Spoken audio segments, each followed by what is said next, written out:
Hello beautiful soul! Welcome back to my channel. This is my channel from Japan, Kabayan Aries. This reading is for you. Maraming salamat muna kay Ronald Balbuena. WZ7 letter T. Ronald Balbuena. WZ7 letter T. Sa iyong thanks donation. At maraming salamat din syempre sa aking mga subscriber, new subscriber, cross-watcher. At sa mga bagong pasok dyan, welcome na welcome kayo sa bahay ni Ate Aimee. Salamat din sa nakataba ng puso ninyong mga comments. At sa mga gusto magpa-personal reading, all the details is in description below. This is a general reading, kunin mo lang nga sa'yo, Aries, at itapon ang hindi sa'yo. Maaring vice versa, energy mo, energy ng person mo, energy ng malapit sa puso mo, nangyayari, or mangyayari pa lang. Use your own intuition, lawakan natin ang ating isipan. Energy reading tayo. Ano man ang gender mo, ano man ang edad mo, ipasok mo. At kuhanin natin ang taong nakakonect sa'yo.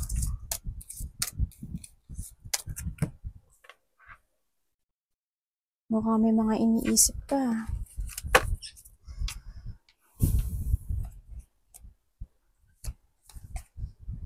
May 3 of Swords ka, oh. Parang, medyo, sana hindi nagiging matumal when it comes sa pera or sa business mo, if ever na meron ka. Mag-ingat ka rin kasi meron din ako nakikitang pagnanakaw or may mga unexpected happen situation sa buhay mo. Unexpected blow of emotion to, no? Mga pain, storm, deep hurt, disappointment, something lost, iba't ibang klase ang loss, maaring may mga conflict, hindi pagkakaintindihan, sadness, trauma, ganyan. May mga depression, maaring may mga hindi pagkakaintindihan. Yun na nakikita ko dito. Meron din ako nakikita na merong liar, dishonest, meron may sneaky person, no? Sa nakita ko dito. May nagmamatsyag. Babaero, lalakero, ganyan. Tingnan natin. Aries. Strange. Related ka ba kay Leo? Kasi ang nakikita ko sa'yo dito, puro fire sign, tsaka Taurus, Virgo, Capricorn. Aries, Leo, Sagittarius, Taurus, Virgo, Capricorn. Yan nakita ko sa'yo. Strange.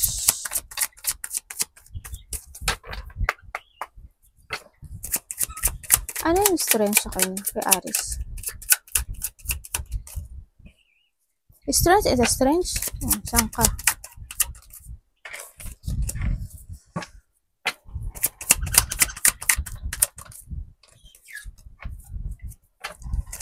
Alam mo, ikaw yung tao na nagmamatigasan pero malambot yung puso. Yun ang nakikita ko sa'yo.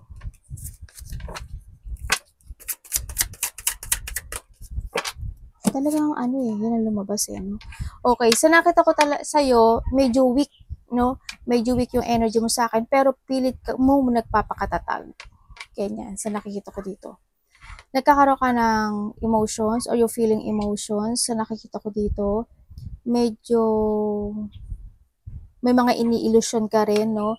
May mga bagay na gusto mong pukusan, gusto mong gawin, gusto mong aksyonan, gusto mong desisyonan, pero hindi mo magawa.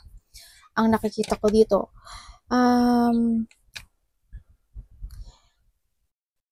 Hindi ko alam pero parang feeling ko may mga bagay na hindi ka makapag-let go, o may mga bagay na hindi mo ma-let go, o may mga bagay na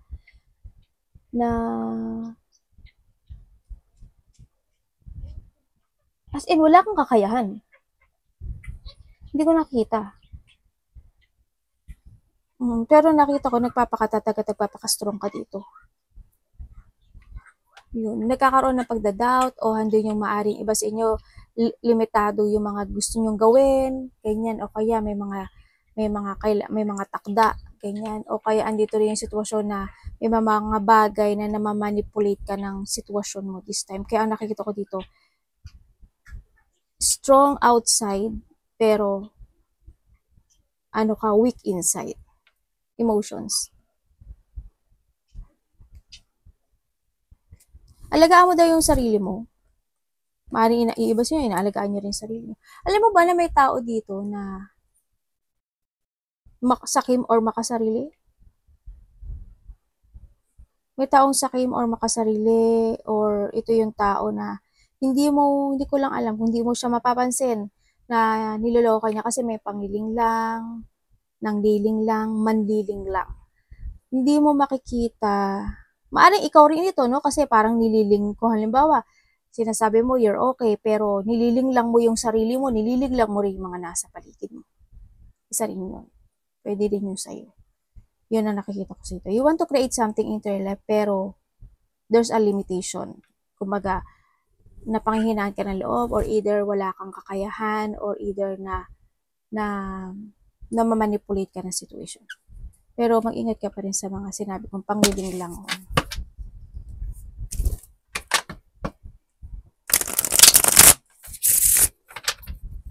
Tingnan natin ang iyong manifest. Anak, gumen niya, abo na ikara. Diyan ka pa sa ano. Abo na yun. Uy, bata.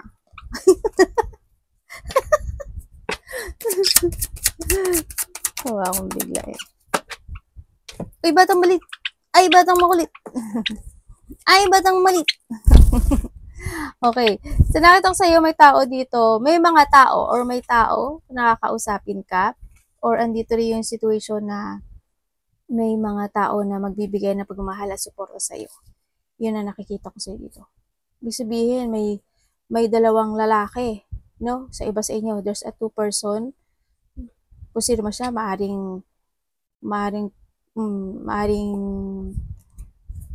kilala mo na to. Diba?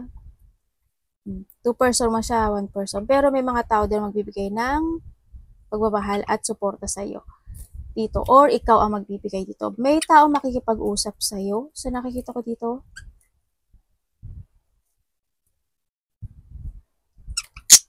Meron tayong Aquarius, Gemini, Libra, Pisces, Cancer, Scorpio, Taurus, Virgo, Capricorn. Yun baka yun ang mga makikipag-usap sa'yo, o kaya dito sila yung mga susuporta sa'yo, o kaya itong tao na to, siya yung tao na susuporta sa'yo para magkaroon ka ng development, or magkaroon ng, para mayroon siya ipaprogress, ganyan.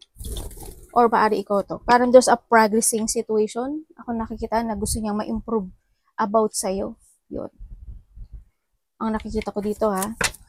Sa iba naman sa inyo, maaring itong tao, may tao na may pupuntahan kayo, maaari may mga creativity kayo na gagawin, may pag-uusapan kayo na creativity, o may mga pag-uusapan kayo na gusto niyo mag-success, o kaya may mga pupuntahan kang gathering, o kaya may gathering na mangyari, may mga collaboration, may mga cooperation, celebration, mga ganyan. May mga maaring may isi-share ka sa kanya, or siya may isi-share sa'yo.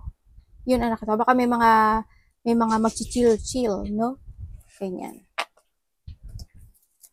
Tingnan natin si Five of Wands.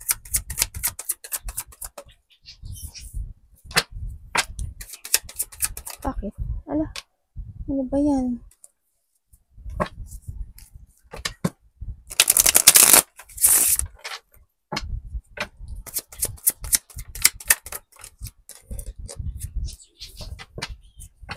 Ano po, universe?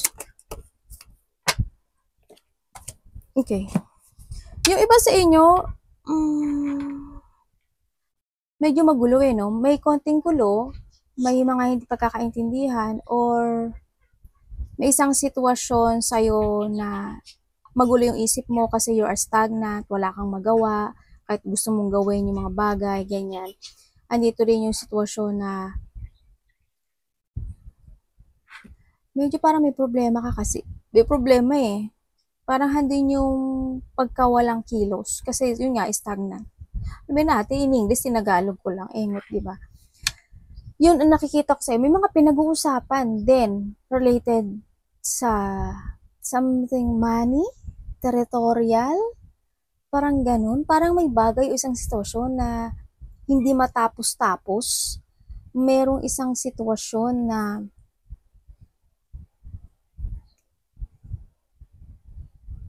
maaring nagkaroon ng failure situation, ganyan, may mga sitwasyon na you're not stable sa nakikita ko, hindi ka talaga stable, as in, hindi stable.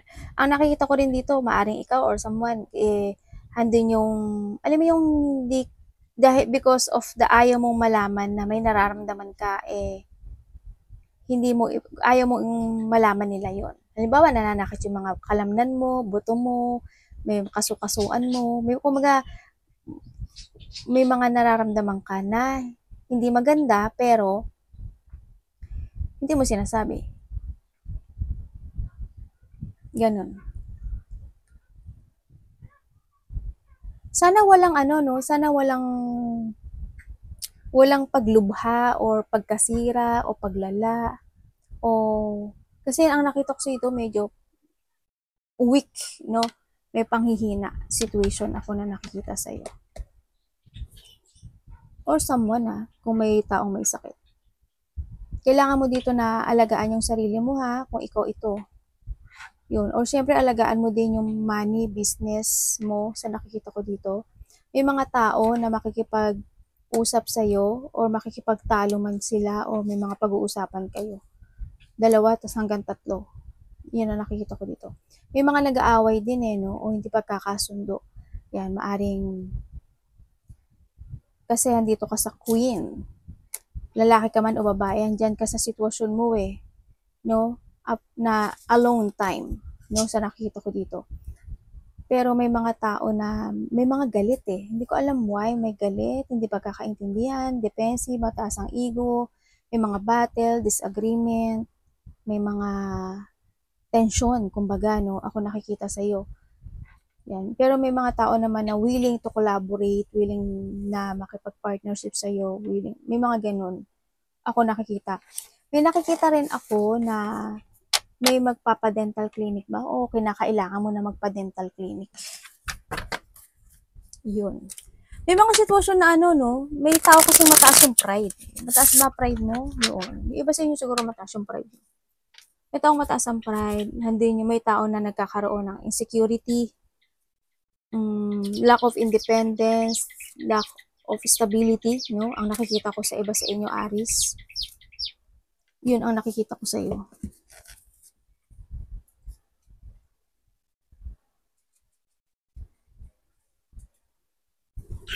You want to be stable dito, kaso medyo sa ngayon, medyo magulo. Tingnan nga natin, King of Wands. Kunin mo lang yun sa'yo doon, Kasi, yan lang yung energy na nakuha ko.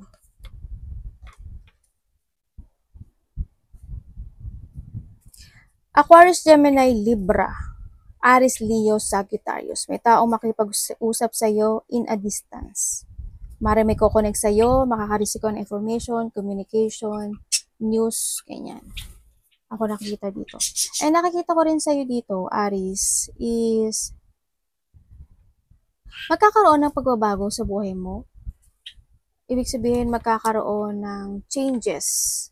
Hindi ko alam kung mag-a-another path ka o may mga gagawin ka na bago, no? Sari may mga bagong new project, new creativity, may mga new idea. There's a new journey happen sa buhay mo this time sa nakikita ko sa iyo dito. Baka nga iba sa inyo, mag-travel kayo o kaya is may mga mangyaring changes happen. Yun ang nakikita ko sa iba sa inyo. Meron din ako nakikita sa iyo na traveling. Siguro within the 6 days, 6 weeks, 6 months, or by this August, maaaring ganun, or 8 days, 8 weeks, 8 months may ganun. Pero or in that situation ay magkakaroon ng pagbabago ng iyong journey. May magbabago sa iyo. Sa iba sa inyo, there's a victory and success o handito yung sitwasyon na meron ka ng leaving behind, merong releasing situation, meron ako nakikitang parang meron ka daw idea, meron ka daw idea na gusto mong gawin.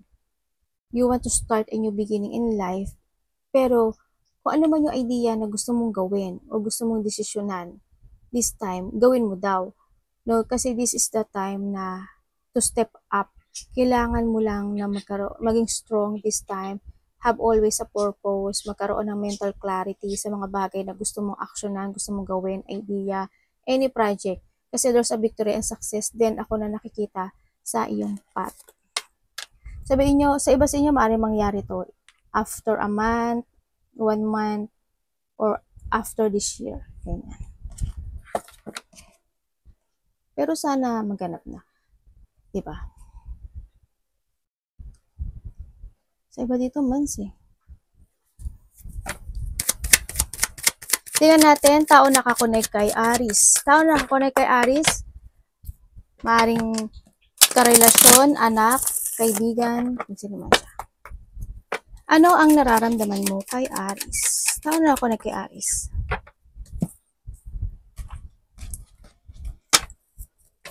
Ano ibig mong sabihin?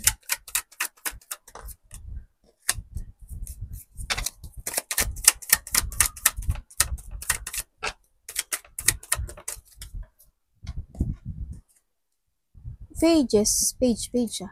Okay, nararamdaman ng tao na to sa'yo, Aries. Ang sabi niya dito, hindi naman niya hindi ka naman niya itinatanggi, sabihin, di ba? Kumbaga, andun pa rin yung sitwasyon na maaaring nagkakaroon kayo ng pag-uusap, minsan, or nagkakaroon kayo ng pagte-text sa isa't isa, ganun. Pero, andun siya sa sitwasyon na parang go to the flow, itong tao na to sa'yo, sa nakikita ko dito. Go to the flow. Sinasabi niya kasi sa'yo na alam mo yung ikaw daw yung tao, pagdating sa kanya, is wala kang direction. Yun ang sinasabi niya dito ha. Kumbaga, you are the person na nag-go to the flow, ang nakikita ko dito. Kumbaga, pagdating sa kanya, kumbaga may mga hindi ka siguro sinasabi sa kanya, baka mga naglilihim ka, it's more on siya, nagkakaroon siya ng dissatisfaction sa'yo, no? Itong tao na ito. Aries, Leo, Sagittarius, Pisces, Cancer, Scorpio. The Chariot eh. Ganun din. Pisces, Cancer, Scorpio. Kung ano man siyang element na siya. Yun na nakita. Pagdating sa kanya, wala kang direksyon. Pagdating sa kanya, palaging either may bad timing o kaya palaging delay, cancel. Parang palaging nag-iiba yung movement o nag-iiba yung action o nag-iiba yung mga sinasabi. Ganun ang sinasabi niya sa'yo. Yun. Nagkaroon ng mga rejection dito. Sa iba sa inyo, nagkaroon ng rejection. Alam mo yung itong tao na to, Aries, ang dami niyang tanong. Alam mo yun, nagkakaroon siya ng self-questioning sa sarili niya. Bakit ganun si Aries? Bakit ganyan? Ba't ganun? Ano ba yan? Parang ganun sitwasyon siya. Ang daming tumatakbo sa isip niya. Tingnan natin, Aries, anong nararamdaman mo sa tao na to? Ano ang nararamdaman mo sa tao? Kumbaga, hindi yung sitwasyon na hindi kanya makontrol, kumbaga out of control, ganyan. Kumbaga, stagnant tong tao na to. Or ikaw. Anong nararamdaman mo, Aries, sa tao na to?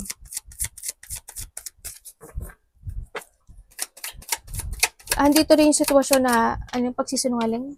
Alam mo yun? Ganyan. May mga hindi kasi nasabi. The Nine of Swords. Nararamdaman mo sa kanya, Nine of Swords? Ano yun? Pa-explain mo sa akin.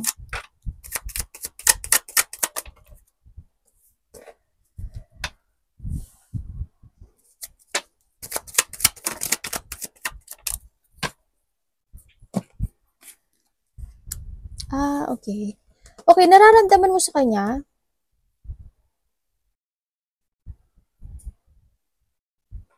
nararamdaman mo siya yung tao na a person na very loving, supporting, ganyan. Siya yung tao na minsan ka raw, pag nagsalita ka raw, ay Aries ang nararamdaman mo sa kanya ha. Minsan sinasabi mo itong tao na to, pag nagsalita to, unstoppable, ganyan. Kumbaga, dami-dami sinasabi.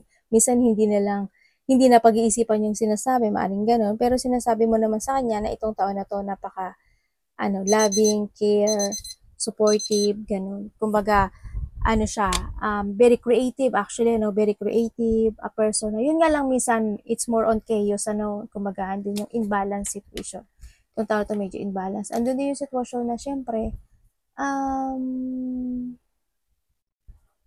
kasi andito si, Three of Cups. Ibig sabihin talaga na, itong tao na to sinasabi mo na andun yung attraction nitong tao na to when it comes sa mga tao na nasa paligid niya. Kumbaga siya yung tao na maaasahan or siya yung tao na very friendly, siya yung tao na masiyahin, siya yung tao na they always giving. Kumbaga hindi yung pagiging giving nitong tao na to, hindi yung pagiging kumbaga marunong siyang makisama or marunong siyang humawak ng ng ng isang group, ganyan. Diba, welcome a friend, na kaya niyang pasayahin o kaya niyang maging maganda yung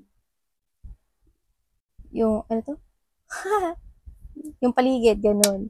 Yung, kumbaga nahandin yung attraction nitong tao na to. Yun ang nararamdaman ko sa kanya. Very attractive person. Positive, kumbaga positive person.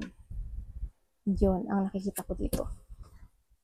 Kumbaga, binibigay niya talaga yung effort niya sa lahat. Sa iyo, sa relasyon, sa trabaho, ganyan. Tingnan natin, tao na nakakonect kay Aries. Or vice versa tayo. Ano intention mo kay Aries?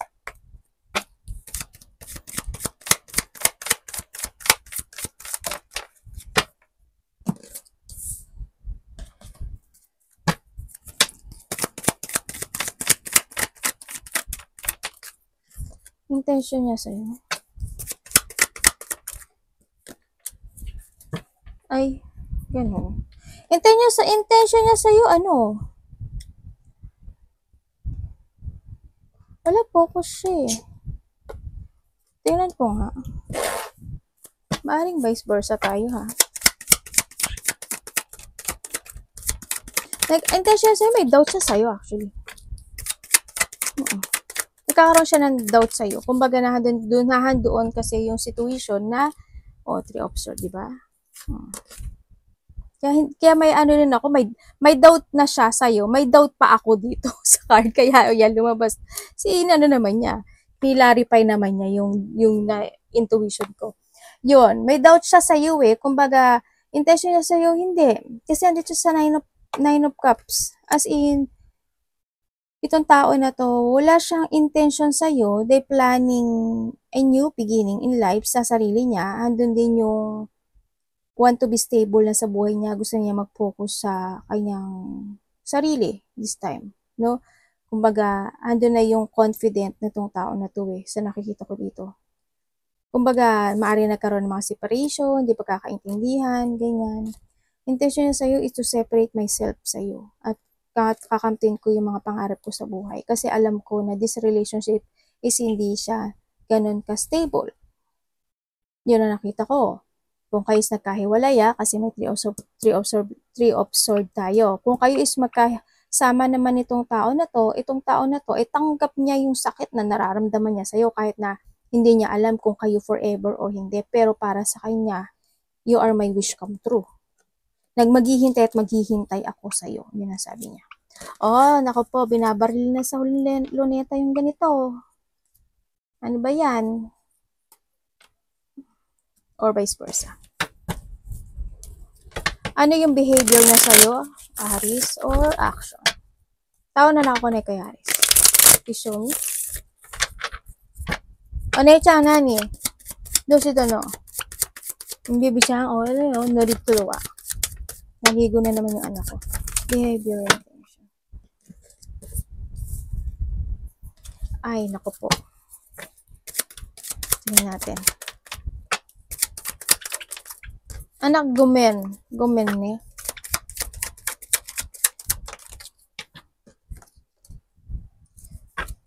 Queen of Cups. Ay, Galileo. Okay. There's an obsession, dito. Kumbaga, meron ditong tao na obsess. May tao dito na na kahit na nahihirapan na siya sa buhay o dito sa relasyon na to, I needed you. Parang gano'n. Hindi kita kayang iwanan. Gano'n, no? Kumbaga, hindi yung obsessed itong tao na to. Kumbaga, pipilitin niya kahit masakit. Kung kay, ano naman, kahiwalayin itong tao na to, ang nakita ko ito, nilet go ka na niya. Ang intention niya sa'yo, behavior niya sa'yo, you're a person na ano daw. Oh. No? Kumbaga, vice versa tayo. You are the person na sinungaling, babaero, lalakero, yun yan, liar, have an addiction, a person na hindi pwedeng, hindi maasahan, hindi mapagkakatiwalaan. Yun ang sinasabi niya. Kaya I need to let you go. Yun ang sinasabi niya. Kasi nagkaroon siya ng mga sadness, nagkaroon siya ng sad, na-depress siya, nalungkot siya. No, kumbaga nahandoon yung in this relationship masyadong naging weak para sa kanya dahil sa kasi andito kasi devil, nandito ka sa devil's part, no, sa nakikita kahit nagustuhin ka man niya, pero kung ganito naman daw yung energy mo, ilelet ko ka na lang niya. Yun ang sinasabi niya dito, ha.